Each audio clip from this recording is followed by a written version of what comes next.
slow money is really born out of these ethos, about sort of this zeitgeist that's sort of taking over the world right now. The actual phraseology for slow money is born out of the slow food movement. And it's the same, it's based on the same sort of set of ideas. One of the great things is that a lot of people ask us, how are you going to convince everyday people to begin to invest their money and to measure their return on investment in ways other than how much money am I making? And the beautiful answer to that question is that what slow money has been doing so far is not about trying to convince people to do that. We've been trying to respond to an incredible demand from hundreds of thousands and millions of people who are literally coming to us and saying, we want to invest our money differently. It's a really important thing to note. As people do this and as people begin to deploy their money in new ways, other people will begin to see that it works, that it creates a beautiful world, and then other folks will naturally gravitate towards it. So we're not in the business of convincing the non-believer that they need to do anything different. We're about the believer having new solutions and providing new ways for those people to move their money. And this slide basically just is part of that.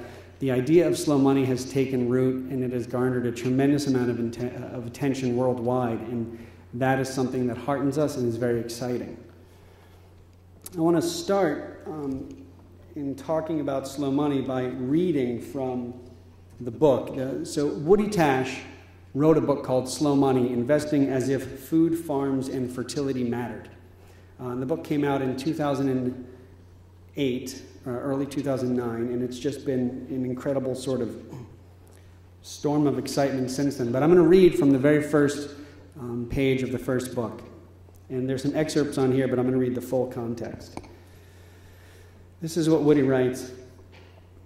Every 200 years or so, it seems, we arrive at a threshold moment in the history of capital and culture. In 1600, two men in Amsterdam stood on a bridge over a canal, designing the joint stock company, minimizing risk to capital and galvanizing the flow of investment in exploration, conquest, and export. The outlines of the new world were as yet undefined, and the notion of limits to growth unimaginable. In 1800, two men in New Amsterdam stood under a tree on the cow path that would become Wall Street. Dare I say it's covered in what those cows no longer need at the end of the day. Designing a stock exchange that would create hitherto unknown degrees of financial liquidity and so galvanize the flow of capital in support of exploration, extraction, and manufacture. Corporations were small, continents were large, industrialization was incipient, the prudent man and the invisible hand about to enjoy their considerable time in the sun. And the notion that the resilience of natural systems had limits was about to suggest itself, but only briefly, and only to be swiftly discredited and debunked. In 2000, we are entering a period of urgent, post-industrial, post-Malthusian reassessment and reconnoitering.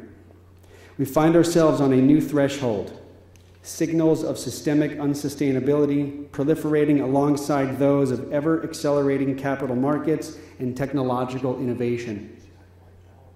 Consumerism and global markets are ascendant, carbon sinks are overloaded, and the idea of limits to growth calls for radical reconsideration.